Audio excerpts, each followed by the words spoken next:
to go above and beyond for people that are, number one, in marginalized communities, but others that look like me. I understood that, there was a need in the space for trust. And I learned that men and women, especially African-American men and women, when we are able to identify with the provider, we do very well.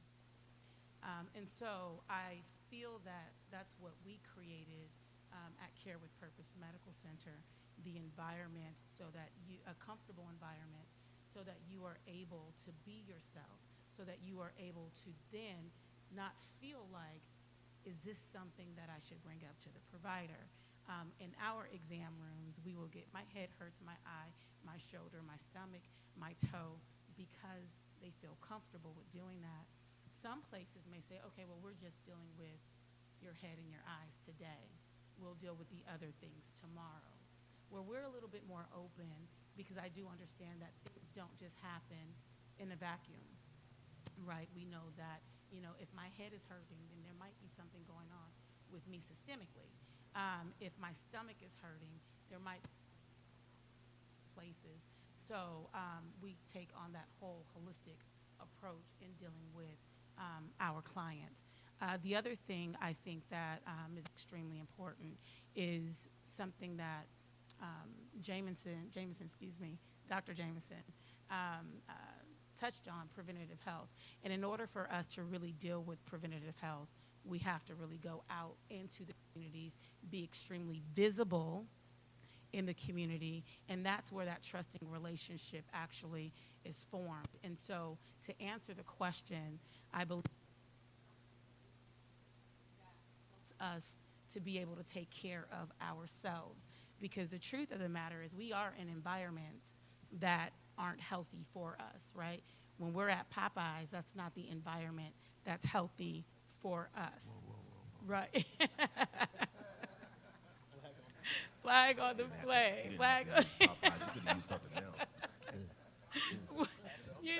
so, That was not me. In that black car in the Popeye line waiting for that chicken sandwich. That was not me. That was somebody. That was my cousin.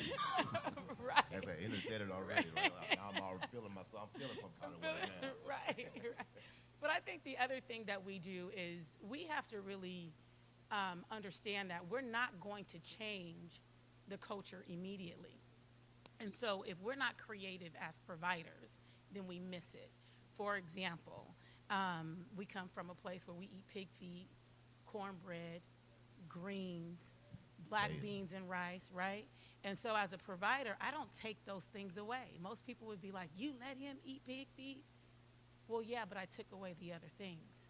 So in order to keep people in a place of health, we have to really be able to understand them as a whole. And I'm going to end on this really quick.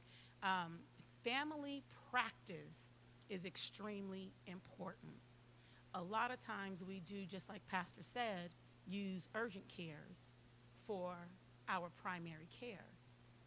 But family practice is important because when you see mother, father, and children, not mom going over the Southwest and then dad going over to Intermountain and then children being seen over at Care with Purpose Medical Center, but all of us as a whole in one area where you trust someone, you can see it differently.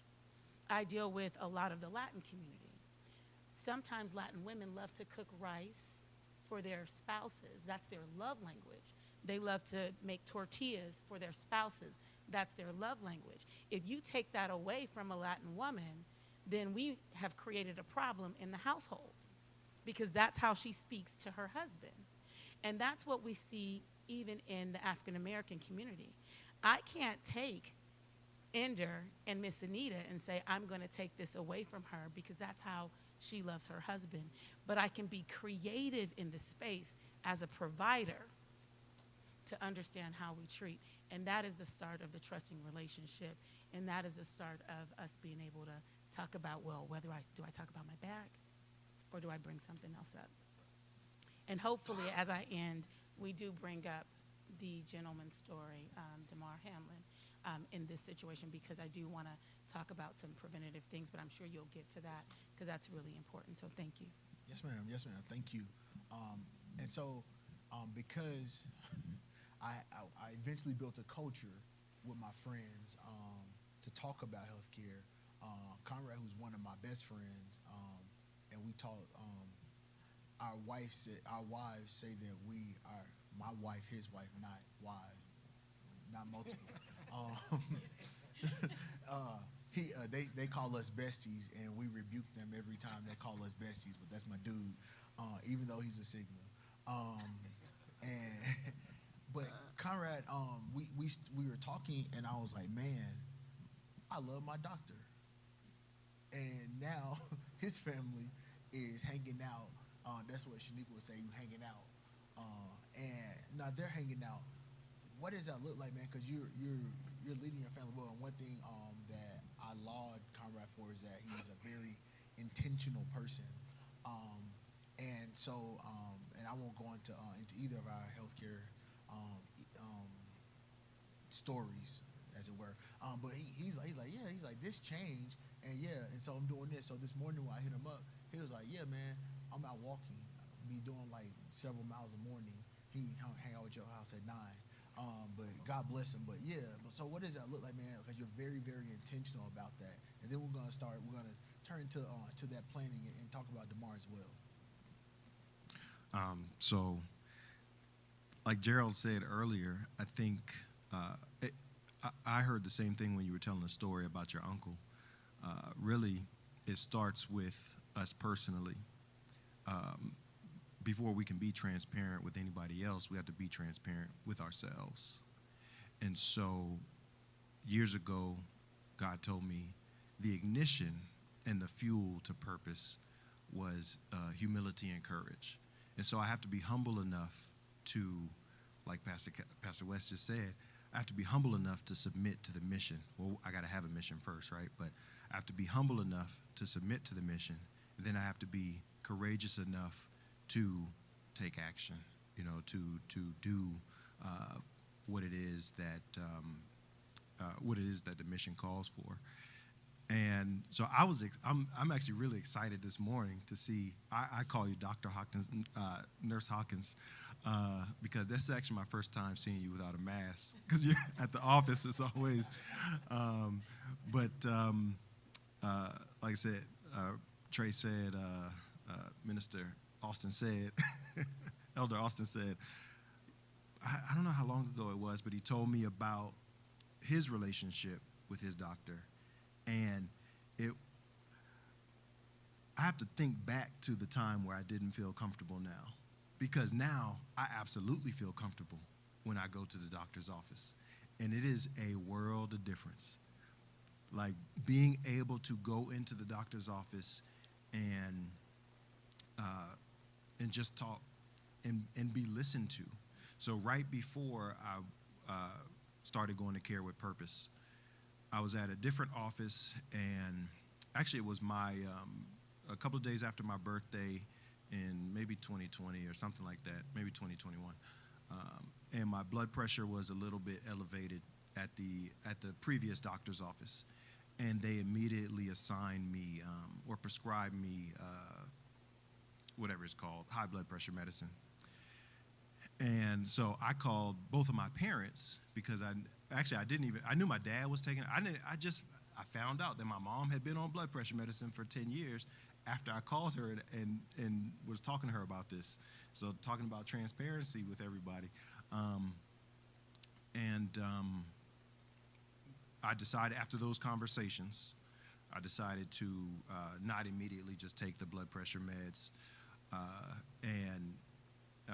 Long story short, it worked out. Eventually, I started going to Care with Purpose. And the difference was night and day. That first time, I wasn't necessarily comfortable taking the meds because I saw the doctor for literally maybe 6 minutes. And it was like, okay, well, hold on. This is the first time ever in my life that somebody told me I had high blood pressure or, and I was like, well, dang, is this whatever it was, 37 or whatever it was, is this what 37 means? I'm like, well, hold on. Like, all of a sudden, I just needed And, just some things that my parents said, I was like, okay, well, hold on. And then when I went to Care with Purpose and I was able to actually have a conversation with the provider, it eased a lot of worry for me. And I'm still not on blood pressure meds to this day. And I do have a blood pressure monitor that I use, like at this point, once a week. Back then I was using it for a while. I was using it every day just to make sure. But the one thing, that Dr. Hawkins did for me, I think she mentioned it, is that the numbers that I had may have been high to somebody that did not understand me as a black man. But in their office, it's like, well, hold on, like, this may be your normal range. And I was like, oh, okay, well, thank you, because now I'm worried. Can we pause for the cause? Can we talk about real numbers? I think when it comes to blood pressure, we kind of play with that. And I think it's people who are watching who really don't know when numbers are really dangerous. So for real, what's a high number? What's a high blood pressure number? You take my blood pressure, you see this number. When do you, and I want us to be transparent today. Before you answer this question, let me say this. In this setting, I'm not Pastor West. I'm Kelcey West. This is not elder. This is Ender. So often in our community, we don't talk to people like we should because of title. In our community, that's my pastor. Well, if you see your pastor overweight, stop putting all these pies and cookies in front of your pastor. Pastor anniversary does not mean he needs to have a plate of chicken. And if you love your pastor. And so, what's a high number? I think a high number is going to be relative to what this panelist was talking about as to what your baseline is. But in my practice, if I have a patient that presents with like a 170 systolic over a 100 diastolic, then that to me is going to be an elevated blood pressure that requires me to take some kind of clinical action. Okay. Around 170. Mm-hmm. What's the number that we should be alarmed? What's the number that if we do a reading for ourselves, what should we come to you when we read it? Because if I'm with 120 over 70 is what they say is normal. Mm-hmm. If I'm 125 over 75, do I take that as literal as they say above, or do I stay within a range above and below? And I want to speak on that because you mentioned that you were self-managing your blood pressure on a daily basis at one point, and then you went to weekly. My mission is to get, especially African-American men, to monitor or self-monitor or a better plan for you. Now, I'm not saying that is alarming because that could be your baseline. There's a whole lot of parameters that go into what contributes to an elevated blood pressure. It's diet, it's smoking, drinking, stress level. There's multiple things that contribute to that. And so it's going to come to a balance. And so that's why it's important to know your numbers. When we say know your numbers, we need to know where your numbers are so that you can begin your day. I wake up every day. The first thing I do as a black man is I go to the bathroom and I check my blood pressure. Once I get that blood pressure number, I know what I can do throughout my day to manage my stress level, what kind of foods I need to be eating, because if it's elevated, I want to make sure I'm going to be checking that salt. I'm not going to go to Popeyes. I'm sorry. And just in case Popeyes want to sponsor my tour, we have nothing against you. Just want to share that. It's these people, they don't like it. But come on. I also think, if we want to give someone a number, right? I'm pretty loud. Please forgive me. We're live. No.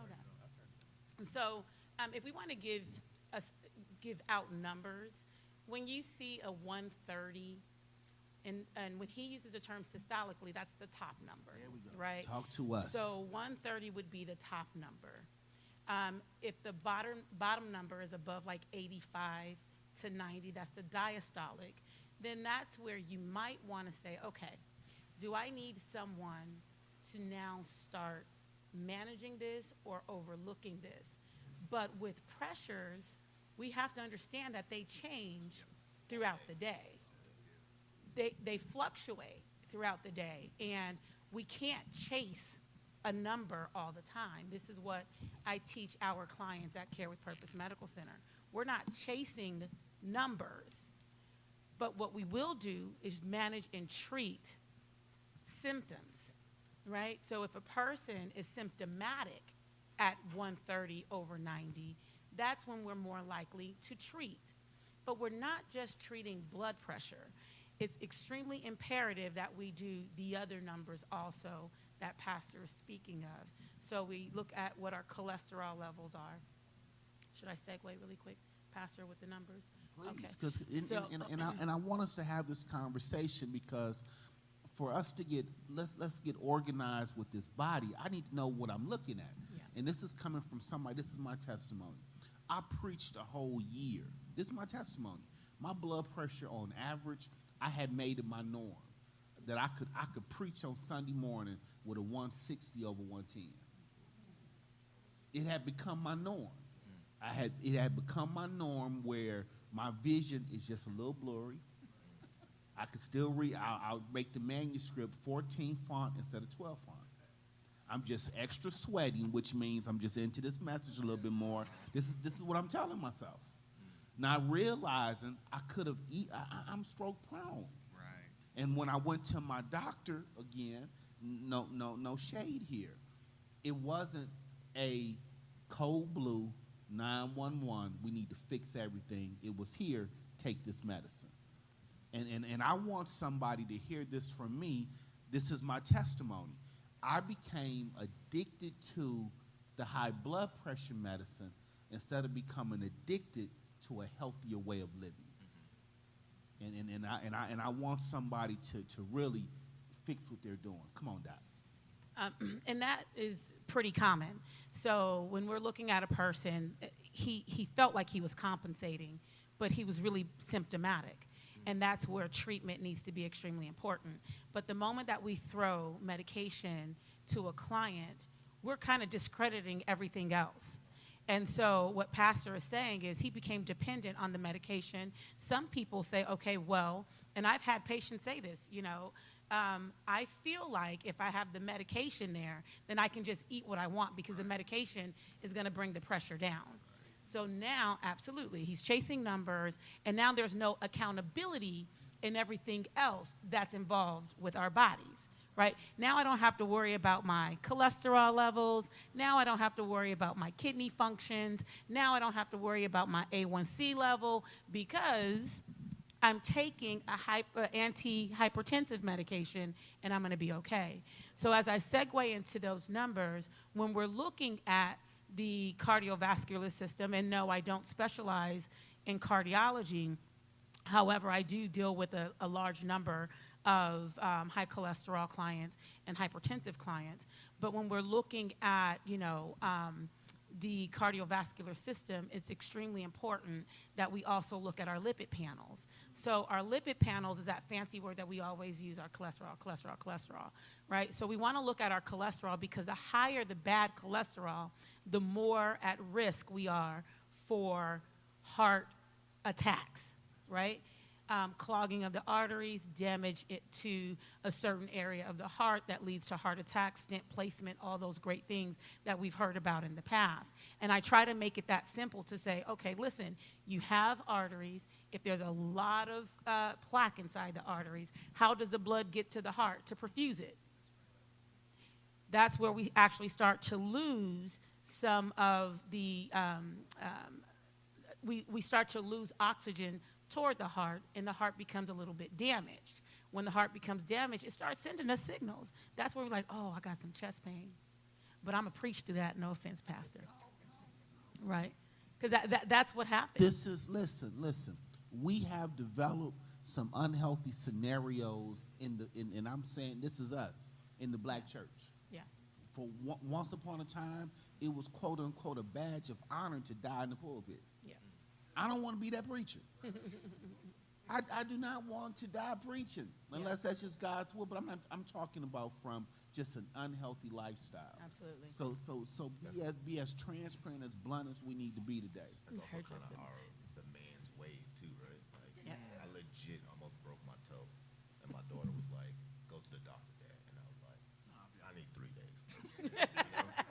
I'll go I in need 3 3 days. days to see. Like if it's swollen to go down, if it turn black and blue, I'm gonna go to the doctor.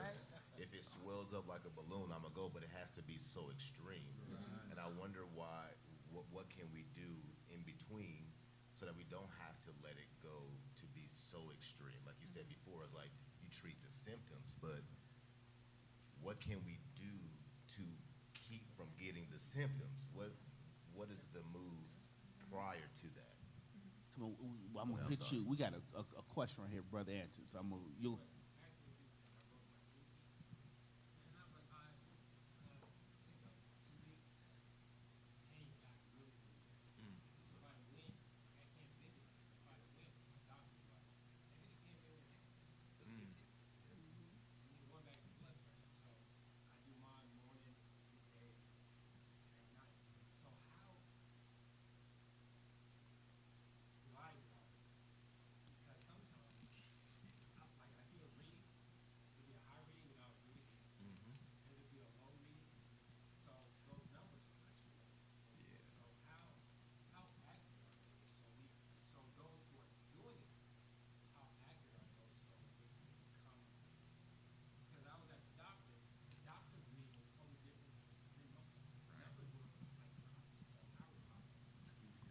Question on the floor for those who are with us virtually. How reliable are the blood pressure readings we're taking at home? And so that's the question that's on the table right now. Come on down. I think that it's really going to be contingent on how new your machine is. My recommendation would be at least every 2 years you want to get a new blood pressure cuff. So, you know, there's people who out there who are using, you know what I'm saying, the 1997 blood pressure cuff, and, you know, you don't drive a 1997 car. You know, so you have to be able to, you know, get, you know, you're not going to take it in and have it calibrated. So just spend the $54 on Amazon and get a new one I get a new one every year. You know what I'm saying? That way I can get it calibrated. You heard it here, men, ladies who are sneaking and watching this, buy your husband. Listen, men, we're gonna let's get new equipment. Right. Because some of us are using Big Mama's blood pressure equipment from '82. So. No, I don't really recommend a certain brand. It's going to be dependent on what works best for you. You know, when you look at, you know, the features, just look at what features you think that you may be interested in. I want the Bluetooth, so when I take my blood pressure every morning, I want it to just upload into my phone so that I can be able to track. Yeah. Amina had something, and then my brother over here. I'm sorry. Sure.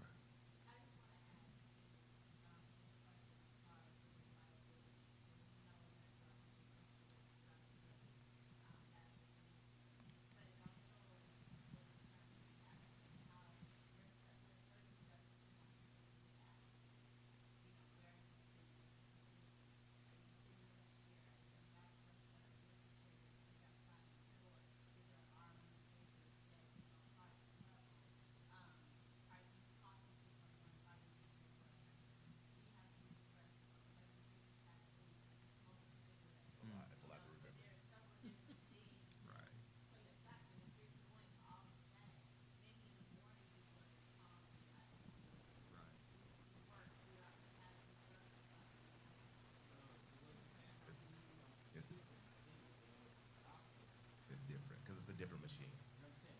Different environment, different. Yeah.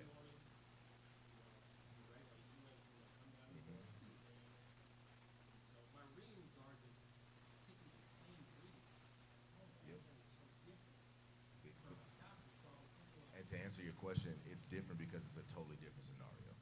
So you didn't go to the bathroom, you didn't go sit down in your house, you didn't put the cuff on yourself, you didn't use the same machine. So you're gonna get two totally different readings. And it's a different time of the day. You just walked from your car into the doctor's office, so that's gonna elevate your blood pressure. There's a lot of things that goes on, there's a lot of variables, but the key is that you use the machine that you have and use that reading, because it's accurate to itself. Right. That cuff that you have is accurate to itself. So if you use that as your reading for your numbers, then it gives you a lot of information for you. It's not it's not going to help us because we don't use that cup on a consistent basis. And to be honest, that doctor's reading is not going to help you either. It's not a really good understanding of where you are in its entirety. It's just an understanding of where you are when you got to the doctor's office, and that can have a ton of factors. The fact that you're, go ahead, I'm sorry.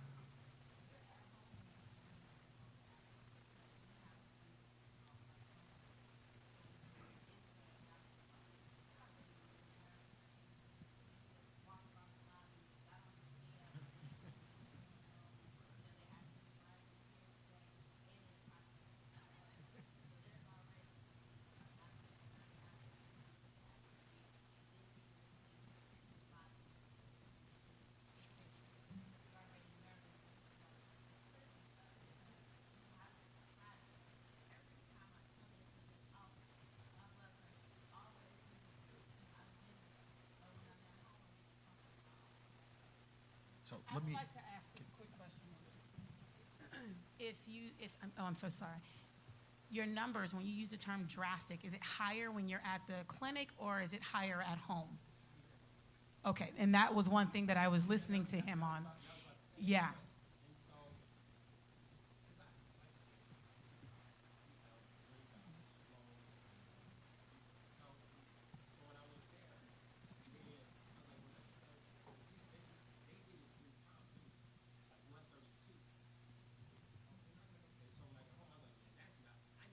We know the trick. I'm just like,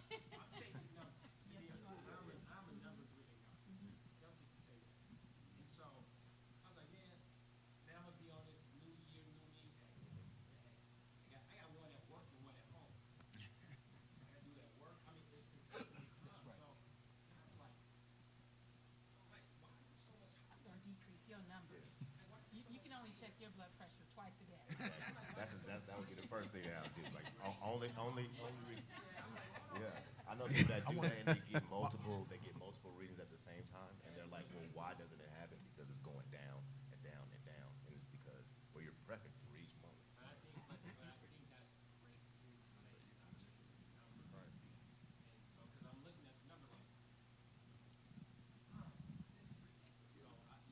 So I don't. I want to make sure we don't leave our folk online out. So I think a couple of takeaways. And then my brother over here has a question. I'm gonna reiterate on the mic just to make sure he can hear. But I think a couple of takeaways that we heard that are important. Amina raised the fact that that there are so many different variables that go into when you take your blood pressure. I think Gerald raised as well, like walking to the office. Amina talked about white coat syndrome. All these different things are gonna just play with how your heart is working in that particular moment. But I think the takeaway that we all can take is that being consistent, and even if you have a broken tool, I'm not saying your tool is broken. You have a broken tool, that broken tool is gonna be true to itself, right? If my scale is off by a pound, because the old scale ain't digital, right? If it's off by a pound, it's always gonna be off by a pound, right? So I know, and I can factor that in. So I'm not chasing numbers. I know what I'm able to operate in a smooth way at these numbers, and also to be consistent with how you're doing it, and then using that data. I think if you take that data to your healthcare professional, they're able to say, okay, you have the numbers for the last 2 weeks at 9 a.m. and at 6 p.m. Cool. Okay, we can work with that, right? And it won't be such a drastic thing, right? When you go in there, and because Shaniqua will do this to me in a heartbeat, she'll be like, all right. Chill out for a minute. Walk out the room. Then come back. Okay, you're not gonna die right now. She don't say that. But you know you're nervous because, like you said, I'm nervous because Lord, my blood pressure. I had bacon this morning. How many cups of coffee I drink? I'm thinking all that stuff, right? And then it just messes you up. So that was absolutely great. Now, my brother right here, I don't want to miss you, and I want to reiterate it to make sure they hear it online.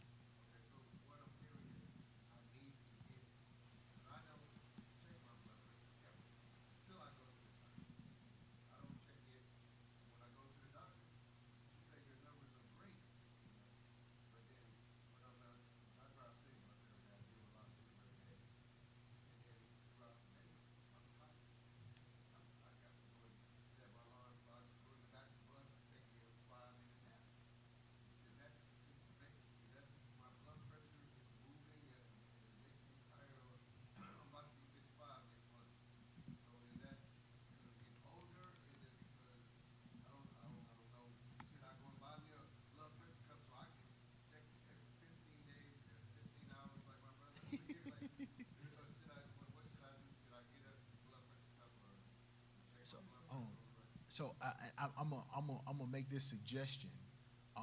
Get a blood panel. First thing I did when first time I went to her, she was like, "All right, I hear what you're saying. We're gonna get blood work done." I'm sorry. Thank you, sir.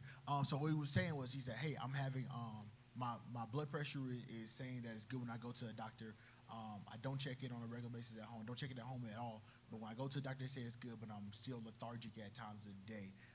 And his question was really like, "What is going on? How can we fix this?" And as much as life is relational, life is First relational. question is, how much do you sleep? And that's probably why you're tired. That's probably why you're tired in the middle of the day.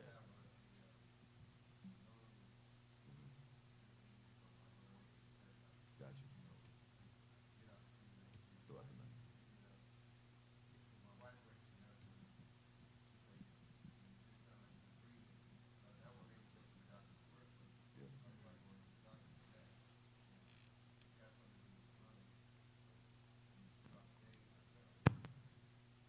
You get tired. See, yeah, I think that's probably the source of that. It's probably not blood pressure. I'm not gonna say it's not blood pressure. I'm not gonna say what it probably is or isn't, but there are plenty of factors that would need to be discussed with a primary care physician. You know, that includes your blood pressure as well. But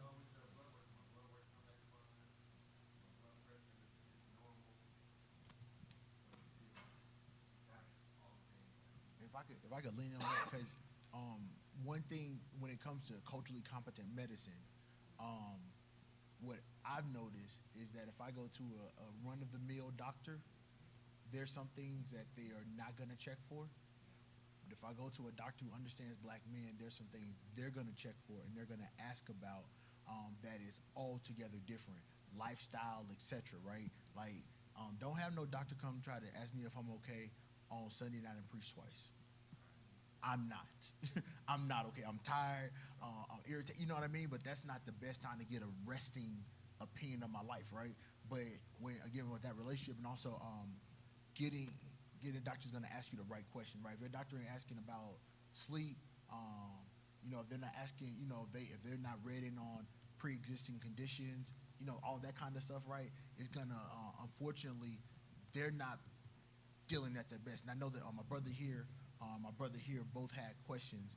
I want to get them, and then Tyree, and then we want to dig into some tools, because one thing I hate is when I go in some place and I get a lot of great information, but I don't have a plan when I leave. I'm a nerd. I got way too many notes, thousands of notes from different settings and whatnot. But the goal is how do we make those into a cognizant plan, so where there's a vision, so I can run with it. Yes, sir. Yes, sir. Yes, sir.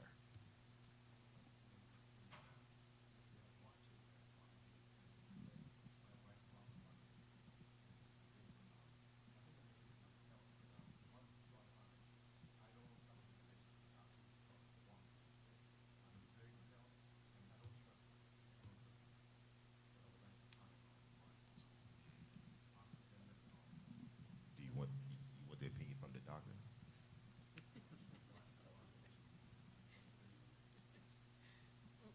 Well, his question is about a watch, and the watch that actually monitors heart rate, blood pressure, and oxygen levels. I believe that any device that you can come across that's effective, then utilize it. If you know your body, I do tell clients, I want to give you full autonomy over your care. We're the guides. We're not the people to tell you what to do. We're the people to guide you. So if you're telling me you are a healthy individual, I will trust exactly what you say.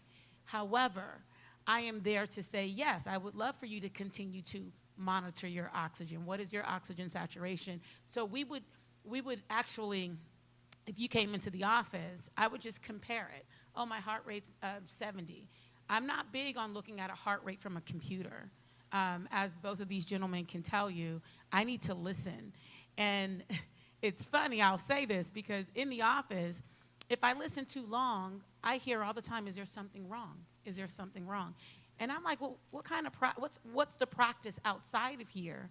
Because if you're not listening for 30 to a full minute, you're going to miss something. So I encourage you to continue to do that.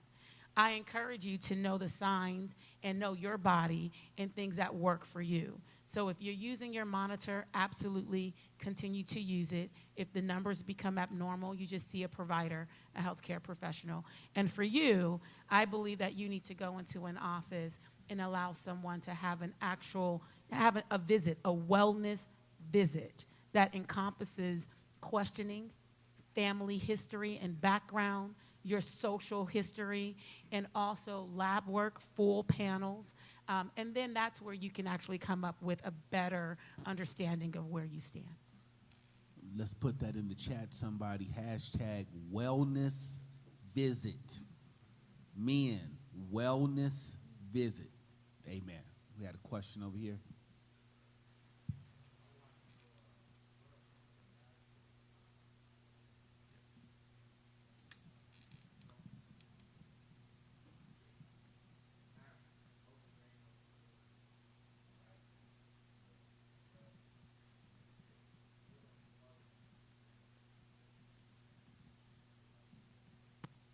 I'm actually glad that you spun it all the way back around to what I wanted to speak on, and that's looking at the preventative. Your body's its own whisperer.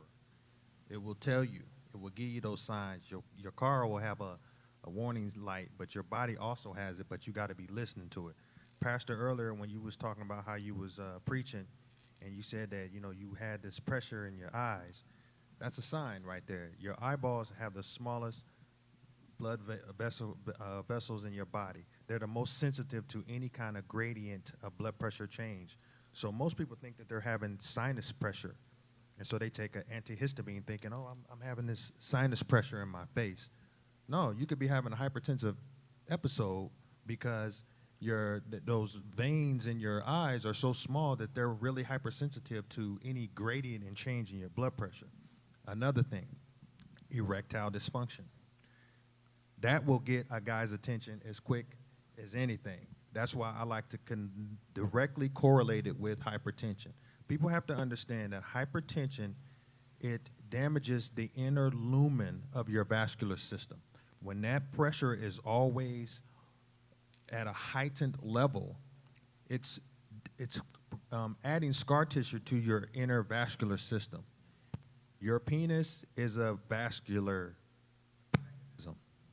And so if you start to damage the inner lumen of that, it's not going to perform, or it's not going to create the episode where you can have an erection. So you have to be able to look at your body, and it's going to start giving you little signs and signals that there could be a little problem going on.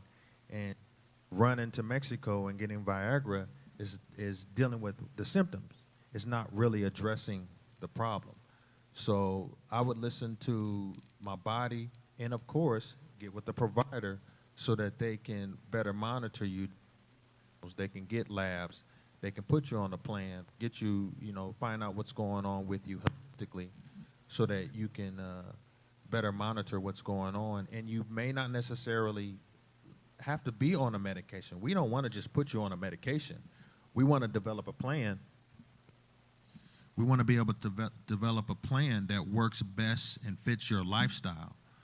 If changing your diet or if exercising or whatever works best for you to better manage your blood pressure, that's what any provider is going to want to implement as a development plan.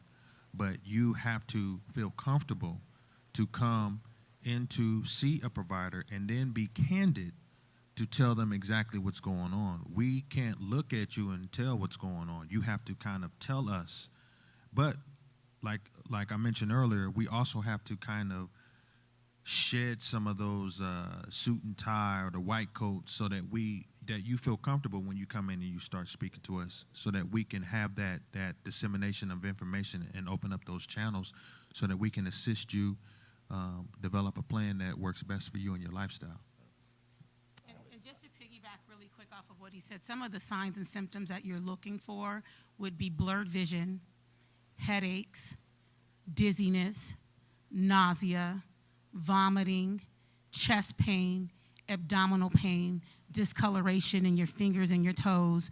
Those are some of the natural things that your body is going to do when it sees, crises. So if you pay attention to those symptoms, and I'll reiterate those symptoms because it's extremely important: blurred vision, dizziness, headaches, chest pain, nausea, vomiting, abdominal pain, and discoloration to our fingers and our toes. These are signs to say, these are some of the things that I need to get in to see a provider about immediately. How alarming, or how much of an emergency are those symptoms to where we need to go in and see you immediately? I definitely would say, and I forgot another, shortness of breath. So if a person is experiencing chest pain and shortness of breath, you need not go to a provider. You really need to go in to an emergency room. If a person is experiencing confusion and disorientation, you need to go into an emergency room. But if these are some things that, like a little bit of our dizziness, some, headaches, those light things, we want to see you in the office. But 9 times out of 10, if I don't have eyes on you, I'm going to tell you to go to the ER immediately. Hey man, I want to put this out there. Again, the church community, please, I don't want any ushers getting upset with me, but it behooves, blesses, and benefits us to have people who are trained, because sometimes people, to the natural eye, looks like they're having the quote unquote shout, but that person really could be having a stroke in church, and it's just serious business. I've had moments where people were, Pastor, we're just gonna fan you a little bit. No, I'm not well right now. And I'm sharing this today. This is let's get organized, but men, let's remove titles. Let's be honest with each other. For this year, yes, we're telling our friends and our brothers, I love you. We've added that to our vernacular. Man, I love you. Man, let's take ownership of asking each other on a daily basis, hey man, did you walk today? Hey man, I love you, but did you eat a healthy breakfast, lunch, and dinner? Serious. Hey brother, I love you, but I noticed you were on Facebook at 3 in the morning. How come you're not sleeping? We need to have some real conversations and stop playing with titles, man. If we really love each other, let's make sure that we're really addressing some real issues. Because some of us know what's going on with our partners. Serious, man. We're lying to each other. That's not COVID weight, brother. You didn't get fat on me. And I know the other cats in the crew don't want to tell you this, man, but you didn't get fat, and somebody need to tell you you're not eating another chicken wing. Put it down. Serious, we got to love each other enough to say that. Serious. Your wife talked to my wife, brother, we need to talk.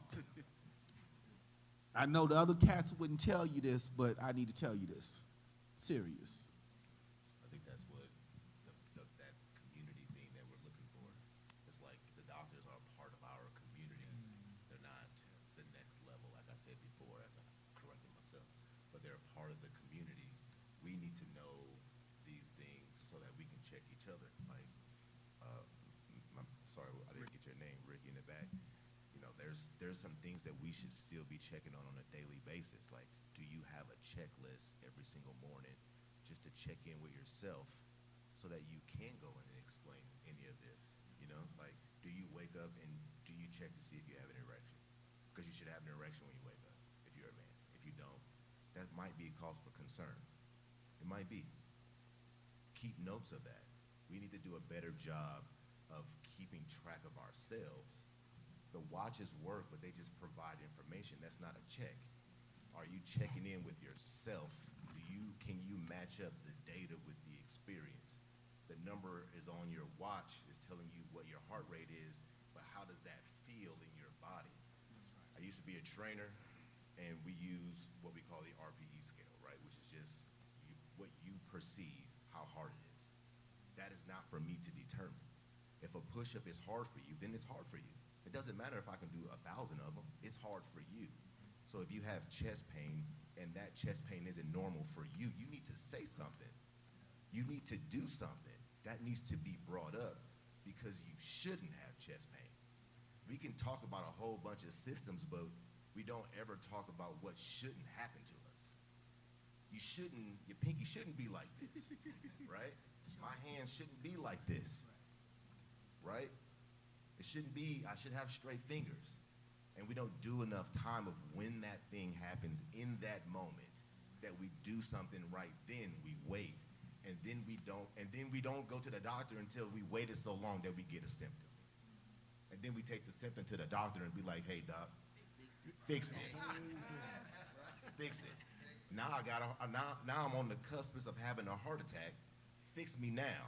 When I just had 3-4 years of eating Popeye's chicken. Sorry, Popeyes, if you're listening. But I had 4 years of eating Popeye's chicken, and like Kelcey said, my friend never said, bro, put the chicken down. Let's go for a walk. And we don't do enough of checking in with each other. Like, we need doctors, but if you notice, and I don't mean to point at you guys, if you notice, their job is exactly what they're talking about. You have to get sick. You got to get a symptom first. What we're trying to do is not get sick. That means what they're saying is, that means you did something wrong already. We did something wrong as a community, because you got sick because of your actions, and we didn't step into the middle of your actions. We're all going to leave this place, and there's going to be some things that you can't stop. But if you have heart problems because of Popeyes, and that is a community issue, or because of fried foods, or KFC, or KFC, churches, and all chicken matters. Because all one chicken of those matters, chicken establishments. That's what I'm saying.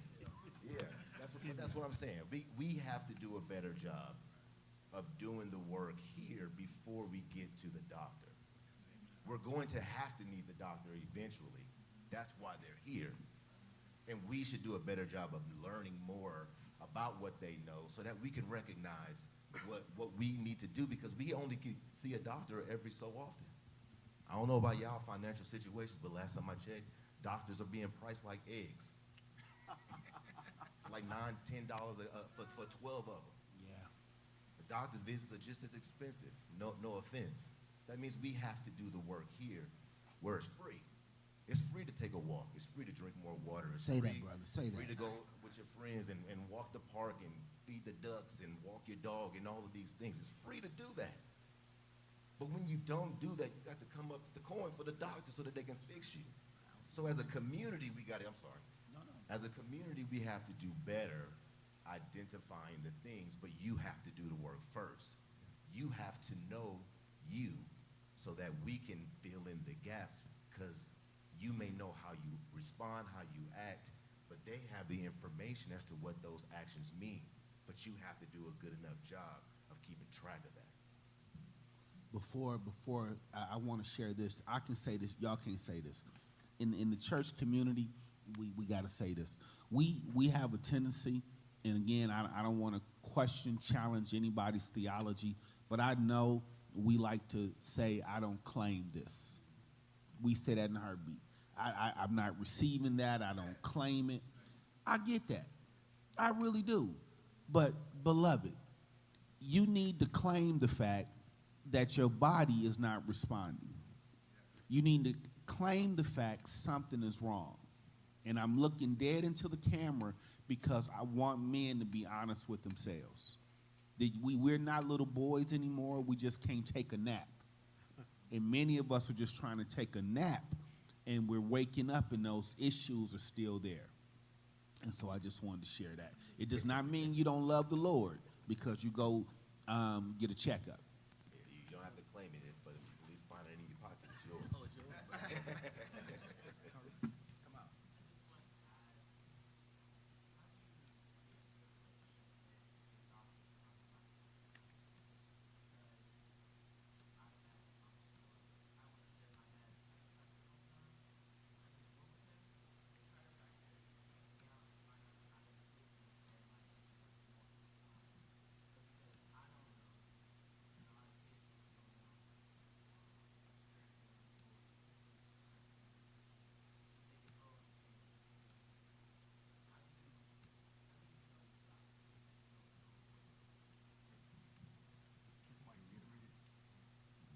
had a great question from a younger brother that's here. We have some teens with us on today. The question was asked, how do you develop a relationship with your doctor when technically you may not know the things that are going on? So we're going to let one of our experts expound on this. Great question.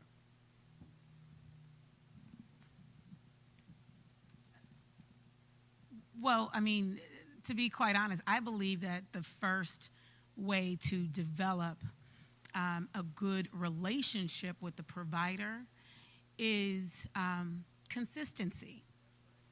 I love that. Tell me your name one more time. Gerald. I love that Gerald used the term about finances, right? But I would love to see the day that the churches and the insurance companies get behind the healthcare industry in saying these are visits that are needed. When I use the term consistency, if I only see you once a year, I really don't know you. But if I see you once a month, now you have developed a relationship with me. And throughout the years, you're going to say, that's Miss Shaniqua. I'm going to go and see Miss Shaniqua. So being able to establish the relationship and being consistent with the provider is what actually builds the relationship. And you'll know, it's just like a friend on the field. I don't know if you play basketball or football, basketball. Cross country and track. Okay, so with cross country, right, when you're out there and you're running, you know who that person is on your side that's going to keep you going, right? You might be chasing, is it the one next to you? Okay, so, but the way you do this is if you and he are just friends, in the beginning, you might have said something to him once or twice, but if he doesn't respond in the way that you like, you're going to go and get another friend, right? Another person that's going to be able to support you in the goal that you're trying to reach. In cross country, we're trying to make those miles, probably under 5 minutes, what mile or something like that. The same in healthcare. When you're in healthcare, there's a goal. We're trying to prevent you from getting, just like Gerald said, sick. And so you have to develop that relationship. You start talking. If you vibe with the person, chances are you're going to come back and see them again. So if we can do that, and this is where I do challenge the church and I challenge insurance companies, I believe that primary care should be inside the churches. Maybe Pastor and I will talk about that later. No, watch this. Timing is a beautiful thing.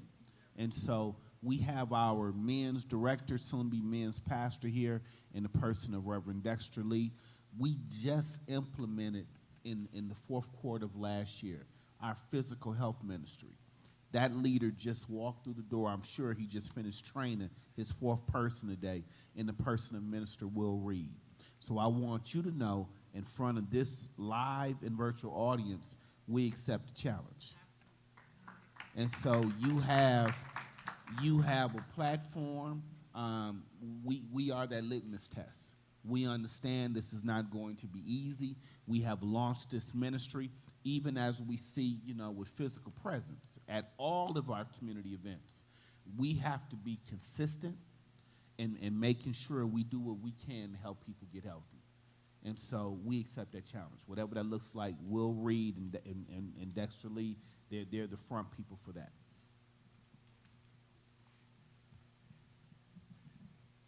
So I was actually going to touch on something somebody else mentioned earlier. Shaniqua has helped me to not chase the numbers as well. And this year, I try to set, Trey mentioned I'm really big on being intentional, being on purpose, living on purpose. And so this year, myself and my family have done words that we are being intentional about, just a theme, right? Individually and together. And I have an overall word, then I have a word for my health in different areas. And so I started the year saying I wanted to be energetically pain-free. That was my word. And as just over the last couple of days, I journal about it, and I was like, wait a minute, you know what? I said, well, sometimes the pain is really just trying to tell me something. And so it's not necessarily that I want to always be pain-free.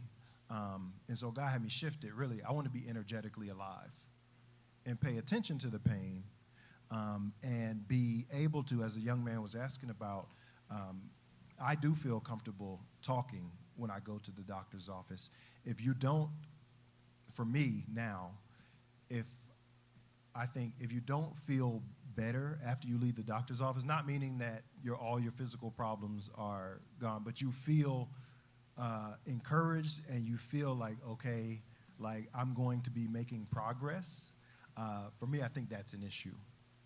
To be able to go to the doctor's office and express yourself and feel heard and feel like you are walking away with a plan, I think is super important. So one way, like Dr. Hawkins said, consistency, and also being okay with being vulnerable with your doctor. And that starts with, like we talked about earlier, being vulnerable with yourself and being vulnerable with your community. And so, be open and be vulnerable with your doctor as well. And to add to that, also not be afraid to leave if you need to change doctors. Facts. That's the part of it, is that you own the power. It's just like a date. You go to a date, you have fun, the vibe is off, you don't go again. You're not tied into dating until it blows up, right?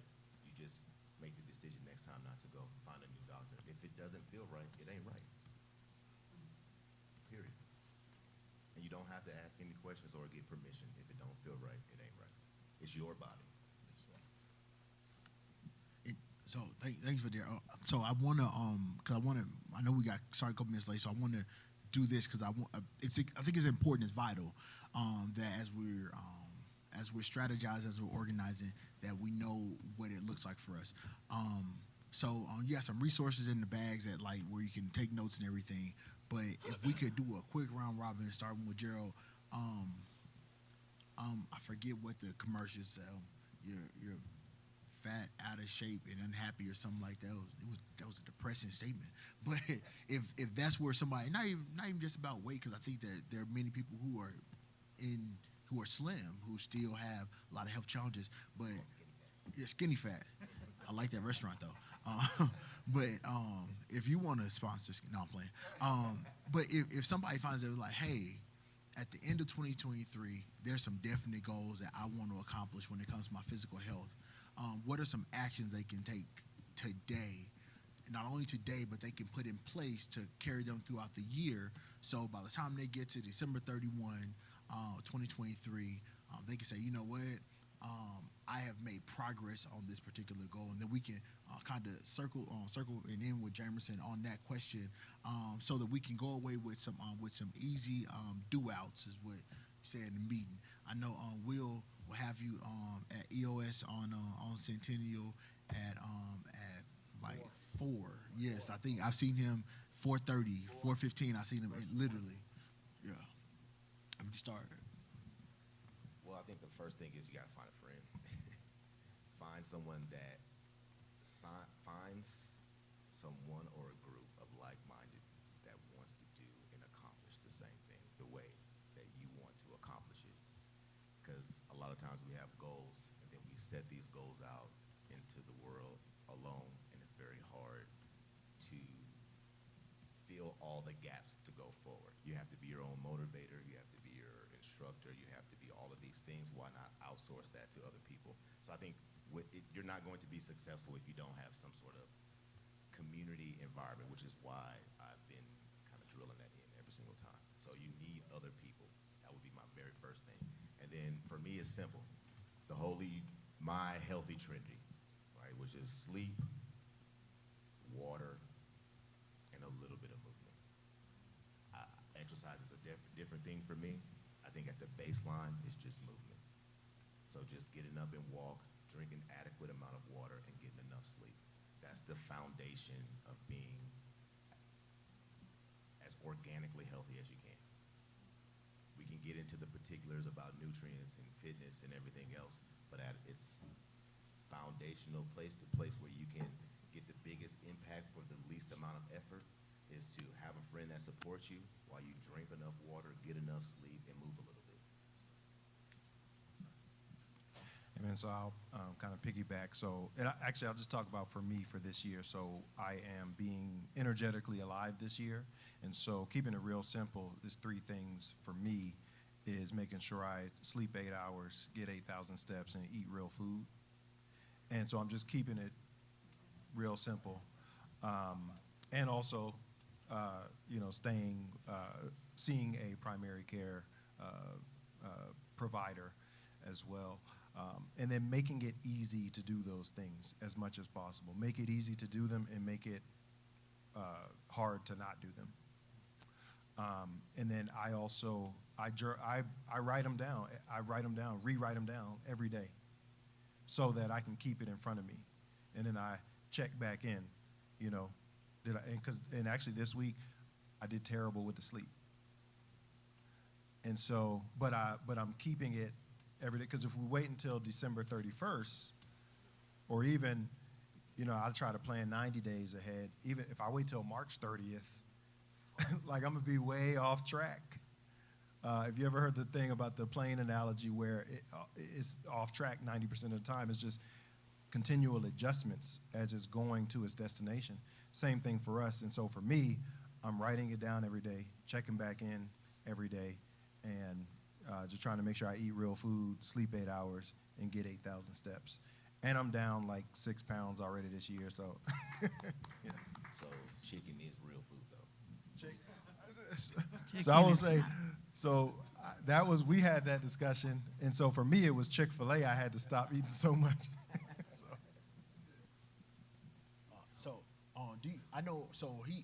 He has a fitness community at his house, literally 9 a.m. brothers coming over working out. Comrade has a couple books, Husband on Purpose and Beast for Jesus, and so I'm plugging them because they ain't plugging themselves, and I'm gonna tag them in the video when I get done. Care with Purpose, right down the street on Rancho, just Rancho and Cary. Get your whole life and go over there. Well, I like to think that procrastination is our worst enemy. And so that's one of the things that stops us from moving forward and doing the things that we need to do in life. One thing that I would say, and I wouldn't be a provider if I didn't, that wellness exam is extremely important. And in that wellness exam, because a lot of people want to know, well, what does that look like? So wellness exam, you should be giving a complete history of yourself and your family. On top of that, you want to make sure that your provider is checking your blood pressure. I'm going to end with numbers. So, of course, we want a blood pressure between 120 and over 70 if we had to give a number. But there are alterations in that. There's fluctuations, and so that doesn't really stand for everyone, but that's one of the bases that we use, 120 over 70. We want to make sure that we're checking our cholesterol panel. It's called a lipid panel. You want to make sure that your cholesterol, your total cholesterol level is below 200. And then in that panel, we're looking at your HDL, your triglyceride levels, your LDL. Keep in mind that HDL would be the good cholesterol, LDL would be the bad cholesterol. Triglycerides are, all the other things, those sweets and alcohols and things like that. Most people don't know what that means. Most people don't know that your lipid panel, your cholesterol really comes from your liver and the foods that you eat. So those things are extremely important. In that panel, you should have what we call a complete blood count. Looking at your white blood cell count, which is really like your immunity, your red blood cell count, your hemoglobin, your hematocrit. We want to do a comprehensive metabolic panel. Why is that important, especially in the African American community when we're dealing with diabetes and when we're dealing with high blood pressure? It's because we want to look at your kidney functions and your liver functions. If you have these high liver enzymes, you might have something called fatty liver. Fatty liver, high cholesterol, they all kind of come in together. And then when we're looking at your kidney functions, the kidneys, we don't talk about enough. High blood pressure takes out the kidneys, and Diabetes take out the kidneys faster than anything. Without your kidneys, that's where you see people on dialysis. The prognosis of kidney failure is pretty, slim. And so we want to look at that in a comprehensive metabolic panel along with your electrolytes. We want to look at your thyroid panels. Most men don't look at their thyroid, but there's a lot of men that walk around with something called Hashimoto's when we're dealing with hypo or hyperthyroidism. We want to look at your A1C level. That's extremely important. A1C tells us if, in fact, you are diabetic. When we're looking at those numbers, we want to make sure your number is below 5.7 for those people that really love numbers. If your number is above 5.7, that's when we're looking at prediabetes. I like to go above like 6.4. That's when you're probably diabetic and need medication management. And so, for our younger population, with the gentlemen, the teens that are out there, we want to make sure that we're looking at sexual health. As Ender has said, we want to look at your STD panel, looking for gonorrhea, chlamydia, trichomonas, HIV, syphilis. Right now, and I believe I need to mention this, it's extremely, extremely important. Right now, the ages of 14 to 24, I think I see probably about 4 or 5 chlamydial infections a week. So chlamydia is really high right now amongst Nevadans. Is it Nevadans or Nevadians? Nevadans. Okay, I said it right the first time. So thank you. So we want to make sure that we're looking at that. And keep in mind, a lot of people we don't talk about HIV enough in these settings, in the church setting, and I don't want to leave anybody out. In that, we want to look at the LGBTQ plus community, LGBTQ plus community. We definitely do not want to leave anyone out. I want to give you this number because it's very, very high and significant. 1 in 5 black men that have sex with men are HIV positive. 1 out of 5 black men that have sex with men are HIV positive. So we want to prevent those things from happening. If there's anyone out there that would love to come down to Care with Purpose Medical Center, we will definitely consult and have a talk. Descovy, I don't want to really put any medications out there. I shouldn't have said that. But there is a medication that's preventing that from happening if you are part of that community or part of that population. We would love to have you come down so that we can make sure that we're treating that. And then we talk about, lastly, your vaccinations. Of course, for a certain population, the vaccinations would be your flus and your pneumonias. Lastly, your screenings. Men, I know it's very hard for you to take care of a woman that has breast cancer. But if we can get her in to see, a provider, get an order for mammograms, that's important. Men, and Ender will tell you, I don't look at colonoscopies for black men at the age of 50. I'm actually doing that early on because I see men that are 35 years old dying of colon cancer. So those screenings are important. Prostate cancer is a big one in the black community. I check PSA levels at 25 and 30. So those screenings are important if we're talking about preventative health. So that's where I'm going to end at. Go in. That's a complete wellness check. There might be 1 or 2 things that I left out, but I wanted to make sure that I spoke of the importance. Thank you. Thank you. And Jameson, Dr. Holloway, who is helping actually come as a veteran. Yeah, everybody's a veteran. Everybody except me.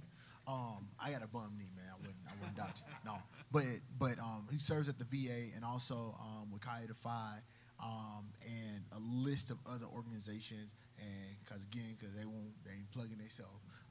If you're a veteran, make sure not only do you go to the VA and use them benefits that that the Uncle Sam beat your body up for, but make sure that you get somebody who you can actually trust in that experience. I think the first thing I want to say is I want to thank every one of our panelists here because I was able to, we are a community, and I learned from each and every member of my community, even the ones out in the audience. So thank you for just showing up. I always tell my team, thanks for showing up today. But there was a lot of information here to process. But I think one thing that I kind of want to touch on is just personal mental wellness. And I just want to say that we have to find a way to be our own biggest cheerleader. I am motivated because I believe in me, and I want you to believe in you. And so I tell people, we're looking at today of what, January the 7th? We're looking at what we're going to do for 2023. And for some individuals, that may be big. They start in January, and they're all at your gym until February 14th, and then you don't see them no more. Okay? That happens a lot. I want people to kind of change their mental paradigm on how they look at things. The old saying of how do you eat an elephant? You eat it one bite at a time. You know what I'm saying? So this year, I want you to make a plan and then plan to implement your plan. But I don't want you to look at it as the staircase. You got 365 stairs in this staircase. I want you to look at the stair in front of you, one step at a time, one stair at a time. And so if you just do those little small things that, like you said, those little things that you can do that work for you, you know your body, you know what works best for your body. Just do those and just own it. I tell my daughter, who's 16 and she's driving now, so she started driving this week, and I'm like, I'm staying off the road. I didn't watch too much Fast and Furious. But I said, so the first driving lesson, you know what I'm saying, she, afterwards, we're talking, and I said, how do you feel? And she said, Dad, I was so scared. And I was like, scared? I said, you should be like, proud. This is like a really big moment in your development. But I told her something. I said, you know what? This is how you gain self-confidence. Gaining self-confidence is by doing something that you fear and owning it. That's how you gain that self-confidence. So I told her, I said, eventually, you're going to be driving like Dad soon. You're going to be on the phone. You know what I'm saying? You're going to be checking your texts, which is what we're not supposed to be doing. Them kids going to be checking their texts. You know what I'm saying? You're going to be doing all this other stuff that I didn't see people doing their makeup in the car at the stoplight. So you're going to, you will gain that self-confidence and be driving. Before you know it, you'll be one handling that wheel and all that. Right now, it's just, you haven't developed the confidence yet. So in life, in health, we have to develop that confidence. So hypertension, all the different health and wellness prevention methods that NP Hawkins talked about, one step at a time. It may seem really, really big. That mountain may seem really, really big, but that mountain is scalable with one step at a time. All right? Thank you. Thank you for that. And so I'm going to recap some of what was said now and put some stuff in the chat. But I just saw your Psalms. Is that 25 or 23? This is Psalms 23. Oh, 23. Well, I was going 25. Okay. I got two of them. That's my favorite, but this one. Got you. So it's a part of Psalms 25 I love. It says, let me not be afraid. Let not my enemies triumph over me. And I think that we have to start looking at some of the challenges in our life as enemies, right? The way we kind of, Amina and I kind of came to this conversation, I was telling her, we're talking close to election time, and I was in fight or flight mode. More fight or brawl. No, it was brawl or brawl mode, and how we live. If we live too long at that level, that's where the hypertension really begins to wear on our bodies, right? If we're always in that panic mode. And so as we were talking about this, and we kind of delved into the dimensions of wellness and looking at really how we can really be intentional about creating a plan for our life and breaking that down to the stairs, creating a plan for this year that will allow us to really be helpful. And then when I had a chance to talk to Gerald, and we started talking about how important it was that not only do we have something for us, but that we're modeling that behavior. Many of us, I'm from the country, I'm from Memphis, and grandmama them ate all that. Oh my goodness. and go to Uncle Shinny Boo house and go out to the country, and it was even more of all that, right? But grandma and them also, they grew up as sharecroppers. They was outside all day, all day, from can't see in the mornings to can't see at night. And so as we continue to lead our families, we have to continue to present healthy ways for our families to live. And so it's imperative on us, of each of us, that not only are we building a healthy lifestyle for ourselves, but that we're creating a model for our families, right? My dad, and he said over the pulpit when we were alive, like I said, my dad lost 50 pounds over the last 2 or 3 years. Man, and he had me all new suits, everything new. And what he said, he's like, I want to get off these medications, and so it is possible. But I think Shaniqua said it, and I'm gonna go back and recap everybody. But procrastination is the thing that will definitely hit us, and you said it as well. It's about that anxiety, that fear of that unknown, and we have to be bold enough to make the change that's necessary in our life. It may not be the same thing for everybody. I probably got a pound, maybe 2, that I could lose, maybe 2, maybe. I don't know yet. But all of us have different things that we can do to live our lives better. And the goal of quality of life, I don't want my wife pushing me in a wheelchair, having to take me to dialysis, having to change a colostomy bag, because I don't want my wife having to spend her golden years doing that kind of stuff for me. As much as possible, if the Lord allows for us to live that way, per adventure, we make it to the ripe old ages. I want to make sure that if my body breaks down, it's just because I'm good and old, and God says it's almost time, not because I haven't taken care of it during these years. So, Brother Gerald told us we need accountability partners, and we need sleep, water, and movement. Conrad said we need to be energetically alive. We need 8 hours of sleep. His goal, man. He said his goal. That's his life. I like sleep. 7 to 9 is the number, but I would just say a little bit more than what you already sleep. Yeah, I like that. A little more sleep. If you sleep 6 hours, get about 6:10. Go to bed 5 minutes earlier and wake up 5 minutes later. I'll give you a couple sleep tips. My brother was asking about the watches. What I started doing is I take my watch off while I'm sitting at my desk and charge it for about an hour during the day. And then before I go to bed, I charge it for about 30 minutes or so. So now I sleep with my watch on now, my Apple Watch, because in the morning I can look at the thing and it'll show me how long I was in REM, how long I was in light sleep, how many times I woke up throughout the night. And then when I go and talk to Shaniqua again, I can give her really good data, not just I fell asleep. And then really, shucks, I'm a divert for a moment, creating habits around that, because what I notice is that I'll get into bed and I'll have my iPad up for 2-3 hours, and then that's not healthy. That's not really putting me in a place where I can't go to sleep. Conrad said, energetically alive, more sleep, more steps, real food. Shaniqua checked us real good on procrastination and said that we need to get a wellness exam and get a full panel. And I'm not going to try to enumerate the ways that she let us know what a full panel looks like, but make sure that you have, I'll add this, a healthcare professional that you trust to be honest with what they're providing you. I don't have to second guess my healthcare professional, because we built a rapport. So when she tells me she needs me to do something, I say yes, ma'am. I say yes, ma'am. I don't always do yes, ma'am. I'm gonna tell the truth because we're in church. But I do say yes, ma'am. I don't always do it. I'm gonna do better with the help of the Lord.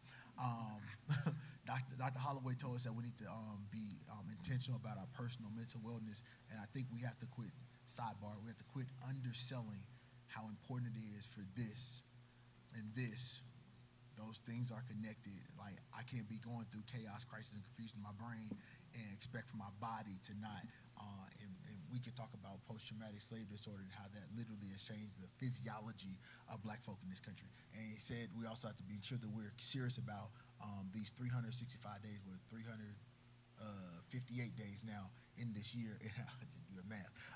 And those steps, and every day knowing that we're on the step. And I think Conrad, without knowing it, had already given us a path for that, making sure that we're journaling I think he's coming out with the Grateful Journal. One Word Gratitude Journal. It's out. Oh, One Word Gratitude. Congratulations, sir. His third or fourth. Yeah. Under the pen name others. And as we're journaling, I can say, man, you know what? I'll tell y'all, I was doing really well in the gym at a time. Then I had a really traumatic death in my life, and I needed fried chicken smothered. I wasn't going to the gym for a while. I needed to cry.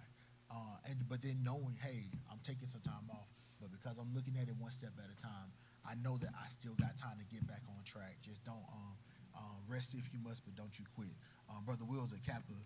God bless him. Conrad's dad's an Alpha, though, so I always give him a pass because his dad's an Alpha. But Amina, she's a red, so we let him too. One step at a time, and I said, do the small things and own it. So we have all that we need. And I guess I'm in church, so I'll quote scripture.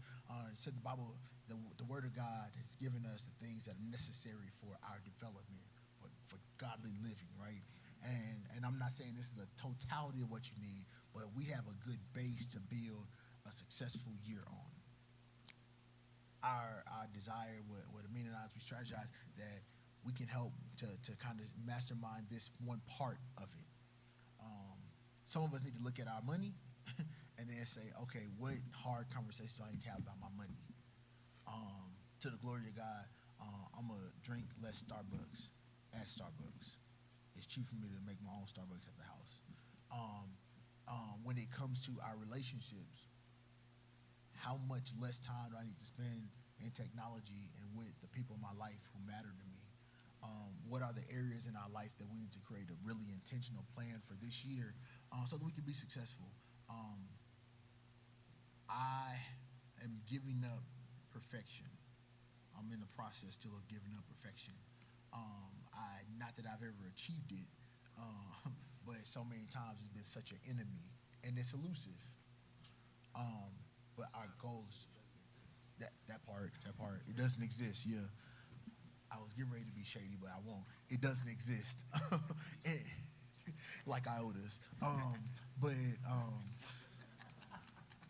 I told y'all, he told me to be shady. I blame him. But we have, so our goal, and I'm sorry, I'm over time, then Pastor West going to close out in a minute. But our goal is we know we're not going to hit perfection, but our goal is to have a plan so we can follow it. The Bible says where there is no vision that people perish. And so our goal is to create a vision. And it's not necessarily I'm going to die on December 31st, right? But what I could have been in this year dies if I choose not to work at it. It ain't Sunday morning. This is his pulpit. He gonna preach for us. So Pastor West and Amina, if you will close us out, man. If you want to. It's up to you. Yes, ma'am.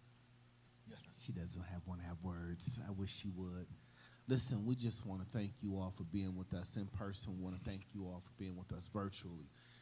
The goal today was simply to get this conversation started so we can be consistent throughout the year. Accountability is before us. We have used all of the buzzwords. We've used all the keywords. We've given you enough hashtags on today. Now it is time for us not just to be hearers but doers. That's the message. We have to become hearers and doers. We have blinked and we have become the most unhealthiest generation our people have ever produced. And we got to fix that. Take a moment today. Go grab grandmama's, big mama's photo albums and look at how our forefathers used to look. Take a picture and look at how young granddaddy used to look, how slim his waistline was, how broad his shoulders was. Take a look at Big Mama back in the day when Big Mama went out with gloves on and she was together to go to town, as she would say, or to the market. We have become unhealthy. And so let's do something about it. It's in us. Our best days are before us. And so let's do all that we can. So again, I want to thank our leader of our physical ministry, health ministry, Will Reed, is here. The director of our men's ministry is here, Reverend Dexter Lee. We're going to do our part. We're going to lead by example. We'll bring in the scales. We're going to get on the scales. It's going to be embarrassing for some, but we have to lead by example. I don't know what my number is, but ladies and gentlemen, I know after recently I performed If It Is in Love, the routine by my favorite group, New Edition. And I realized a few seconds into the routine, I said, something's different. Something's different. I'm breathing different. I'm not moving like I used to move, which means I have to do something about that. And I don't want to keep lying to myself. Yes, they make suits in bigger sizes, but I should, no, and that's another trick of the enemy. That's another trick of the enemy, because the bigger suit fits doesn't mean that's the suit for you. And so I want to get back to the size that God would have me to be at this moment in my life. So ladies and gentlemen, thank you so much. This is not the last time we'll do something like this, but thank you again for supporting our talk on today. Be blessed.